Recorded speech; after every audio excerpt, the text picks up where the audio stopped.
Y como prometido, ahora estamos entrevistando a nuestro amigo, compañero de luchas desde lejos por la democracia en Cuba, un hombre que ha dedicado mucha parte de su vida a combatir por la democracia en Cuba. Él es el secretario general del Movimiento de Reflexión Cubana y me refiero a nuestro amigo Librado Linares García. Bienvenido a nuestro programa, Librado. Aquí estamos con la Fundación Rescate Jurídico, la voz de la oposición. Presente estamos representando a la Fundación Orlando González Landi, el que les habla Santiago Álvarez, con la dirección de Carlos Santana y bajo las redes sociales de Paulina Fátima. Librado, hacía días que no hablábamos con usted y tenemos ahora varias cosas que podemos tocar.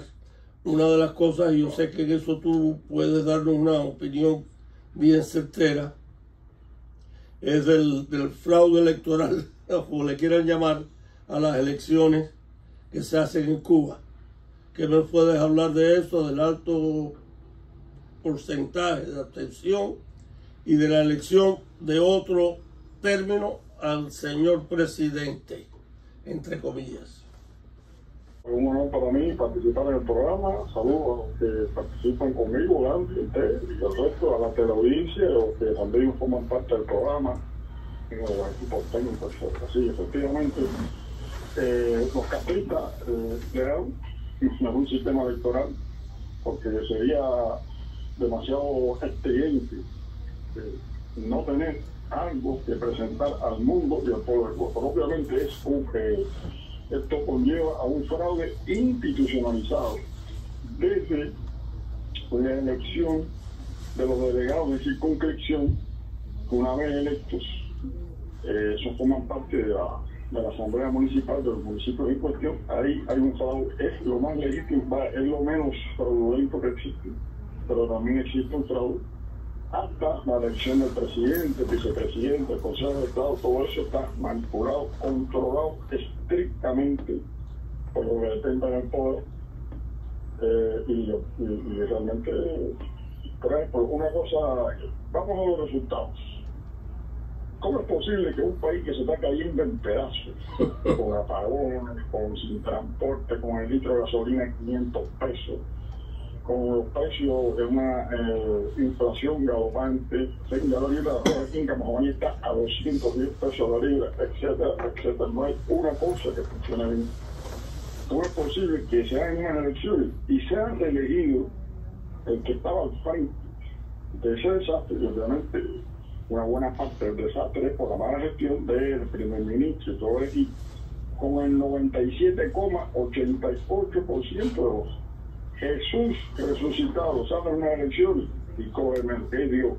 Realmente eso es demente. Ahí no hay que buscar más explicación. Sencillamente eso es un sistema electoral que está diseñado para ganar siempre con amplia mayoría y que está desconectado totalmente con los anhelos y con las necesidades de la población. Y uno de los grandes inventos de la humanidad que costó derribar dictaduras, tiranías, monarquías absolutas, es justamente hacerse de un sistema electoral donde haya alternancia del poder, donde existan ciudadanos, donde la gente tenga opciones para en determinados momentos poder darle un giro a la vida del país y enrumbar en otra dirección, porque la vida dinámica se han presentado en situaciones, pero estos regímenes no tienen esa posibilidad. Como la soberanía no descansa en el ciudadano, sino descansa en el Partido Comunista y en el grupito de poder que está al frente del Partido Comunista, en este caso el Buró Político. La soberanía ha sido secuestrada por esta gente y sencillamente no es posible desde la sociedad imprimir el cambio, la flexibilidad, la orientación que, por ejemplo, en este caso sería el país. Yo digo que si el régimen cubano o en Cuba se hiciesen unas elecciones en regla, respetando el pluralismo político, supervisado por actores independientes, imparciales, internacionales y nacionales, en diferentes partidos políticos, no hay campañas electorales y todo lo demás, aunque el candidato al partido oficialista, o sea, los castristas, fuese un mediocre, solamente por lo que se conoce como el voto de castigo, un 80% y posiblemente más de la población votaría por el candidato a la oposición. Entonces, eso lo saben ellos también, por eso es que sostienen y mantienen a toda la costa la ley electoral que permite este fraude donde ellos van a ganar. Ayer fue una cosa vergonzosa. Unas elecciones, una fanfarria, un discurso con una retórica cursi, los cual está matizado por apelar a la historia, apropiarse del capital simbólico de los martes, o sea, una manipulación grosera. Y entonces, donde el presidente cogió el 97, casi el 98% de los votos, y el pueblo, por otra parte, primero no le interesa eso. Sencillamente, yo camino por la calle y nadie menciona las elecciones, eso está desconectado totalmente de los anhelos de la. Entonces, y la gente pasando rabiando una cosa, por ejemplo, de Mortadella, o sea, Mortadella, en cualquier otro país, no estoy hablando de Estados Unidos, como un país súper cerrado, en Costa Rica, eso ni para los animales. 4 horas ahí con todas las redes esperando para coger un pedacito de Mortadella, se están muriendo literalmente de hambre. Y entonces ellos ahí ganando con casi el 98% de los votos. La verdad, es insultante. ¿Tú qué sabes? Eso es lo que hay. Bueno, no sé si quieres que siga explicando, pero bueno, ahí esta pregunta, lo que sea, o si quieren pienso seguir, si quieren sigo desarrollando cómo es por qué, o sea, cuáles son los pasos, cuál es el procedimiento, y he escrito bueno, mira, varios artículos, ¿no? Librado, ahí lo raro es que Díaz-Canel haya cogido simplemente el 97% de los votos. ¿Qué es lo que pasa? Están perdiendo el control. No, fíjate, ahí dijeron, mira, son 470 diputados. Supuestamente 8 no fueron. Eso es muy difícil en un país como este. Por ejemplo, en China, que son 2.800 y tantos, fueron todos. Y Xi Jinping se religió con el 100% de los votos. No falló nadie. Aquí faltaron 8. La primera elección donde él ganó, la elección entre comillas, faltaron 10 y pico casi 20. Ahora, es muy difícil que un país como Cuba falten 8. Bueno, vamos a suponer que faltaron 8. Pero entonces hubo 3. Dijeron que 2 tiraron la boleta en blanco y supuestamente uno se opuso. Y el 95% de los votos votaron por todos unidos, o sea, por todos, y el resto, el 5, votó independiente. No sé, eso, el problema es que obviamente no hay ninguna transparencia. Eso es yo vi a la presidenta del Consejo Nacional Electoral muy confundida leyendo eso allí. Eso es militar. Bueno, de hecho, cuando Miguel Díaz-Canel se presentó como reelecto ante Raúl Castro, se presentó con un saludo militar. Y el primer ministro Majero Cruz fue marchando, eso sí, delante de él. Entonces, vaya, ¿quién? Y entonces el líder, entre comillas, de la revolución es un general, con todos los hijos de poder en sus manos. Entonces, los que quedan elegidos, en firme, el militar se presenta, no tienen pudor, sobra controlada, deliberada, que se cuenta de aquí de la democracia no existe absolutamente nada. Las elecciones sirven para que los países que quieren tener una excusa para apoyar a la dictadura cubana usen las elecciones esas como excusa de la libertad absoluta que hay en Cuba para elegir a los gobernantes. Bueno, tal es el caso que, mira cómo estamos, con la crisis que estamos, con el desgaste de 64 años de crisis en crisis, de miseria, de escasez, de razonamiento, de falta de libertad, de asfixia, etc. Que el pueblo se está yendo, que la juventud cayendo por cientos y cientos de miles del país, porque es insoportable. Y entonces, cuando se secuestra los derechos políticos y la cuestión esta de la libertad que tiene que ver con las elecciones libres y eso, mira lo que pasa. Hay una desconexión total, hay una elección y pasa lo que pasa en Cuba. Por eso es importante, y por supuesto, eso lo saben los caprichos y por eso se lo secuestran.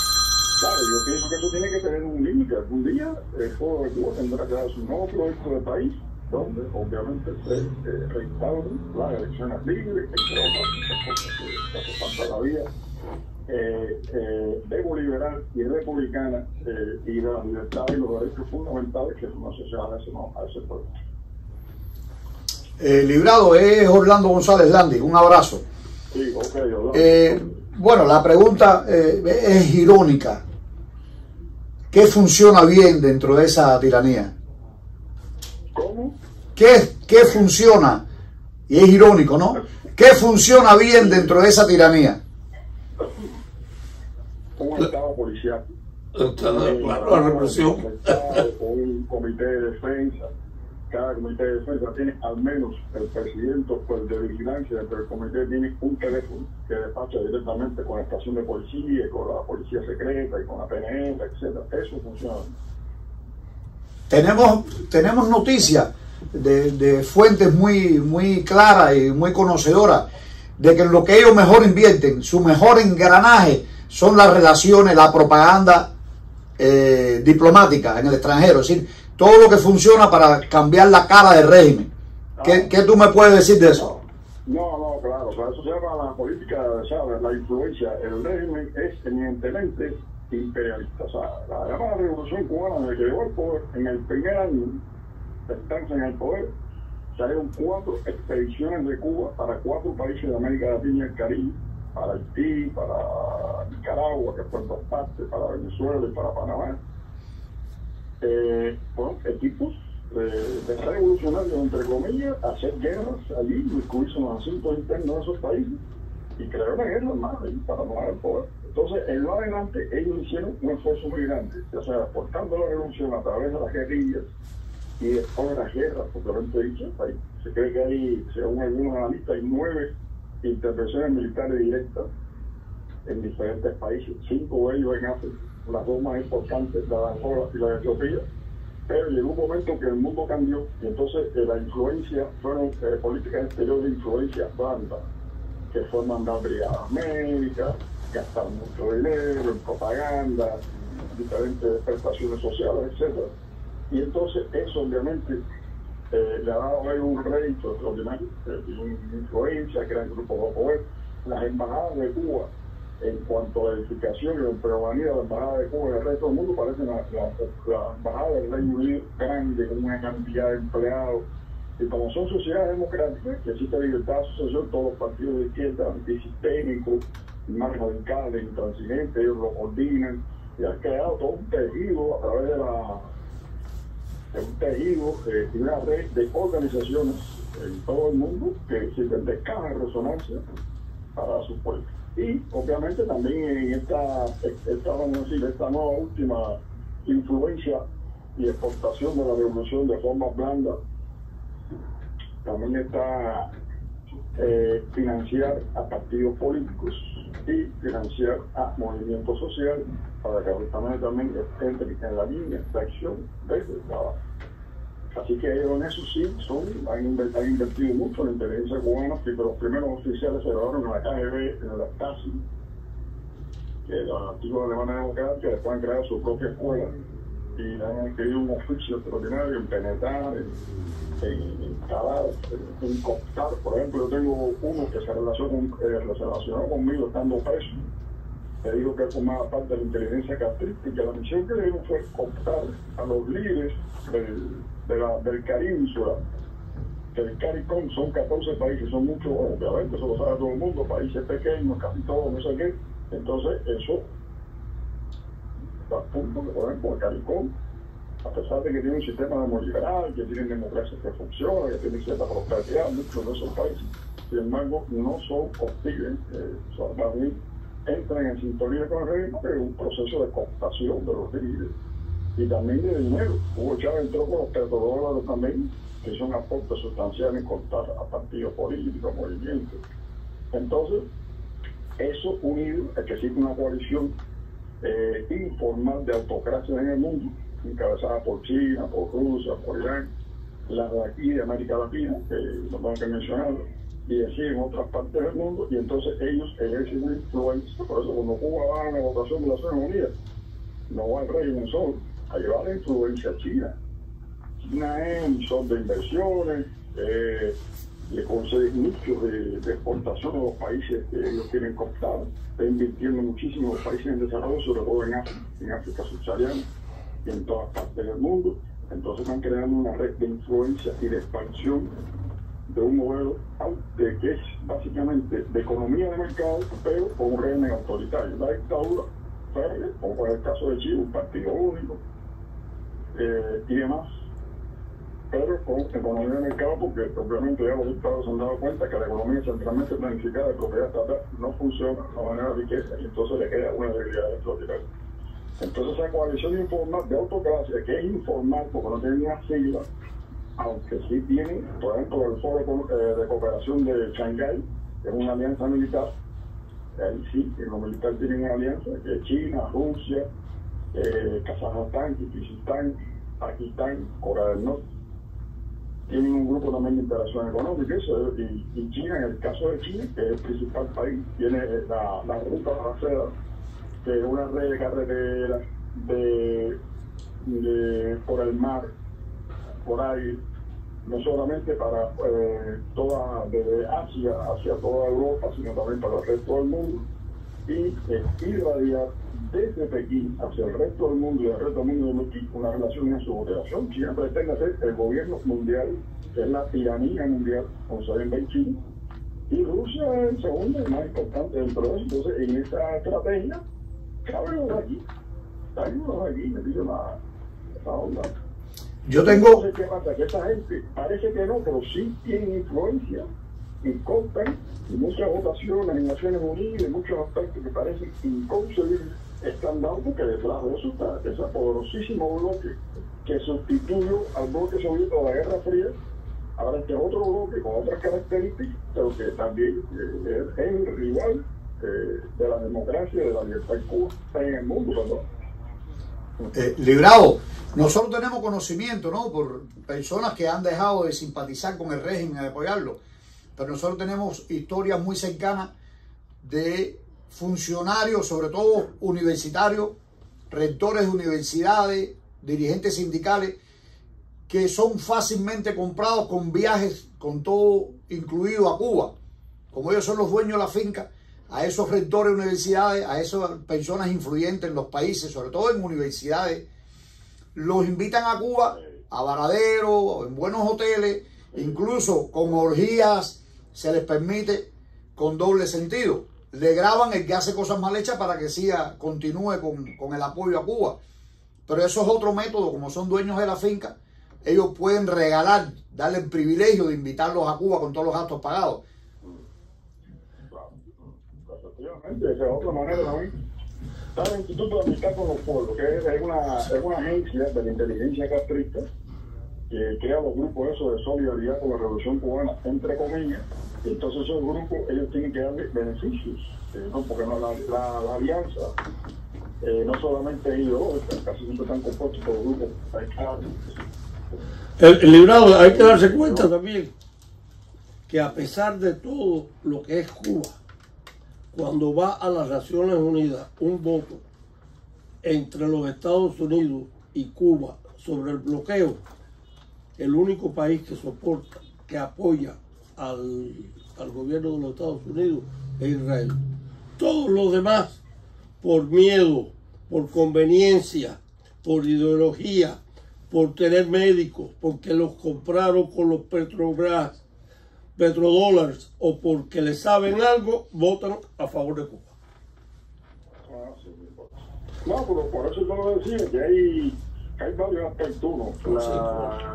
El enorme cantidad de dinero, tiempo, personal de inteligencia que sostenidamente a través de decenas de años, muchos de esos países tienen dirigentes que eran unos niños gateando de teta cuando ya Fidel Castro estaba en el poder. O sea, ellos tienen muchos años en el poder, tienen mucho oficio en exportar la revolución y crear influencia. En este momento blanda, pero que por lo menos si no está alineado totalmente con ellos, se mantenga neutral con respecto a eso. Bueno, desgraciadamente se nos ha acabado el tiempo y la entrevista con nuestro amigo Librado Linares, muy interesante, muy informativa, y quisiéramos continuarla en nuestro próximo programa. Nuevamente, saludos a nuestros oyentes en Cuba y en el exilio. La voz de la oposición de la Fundación Rescate Jurídico volverá en el próximo programa.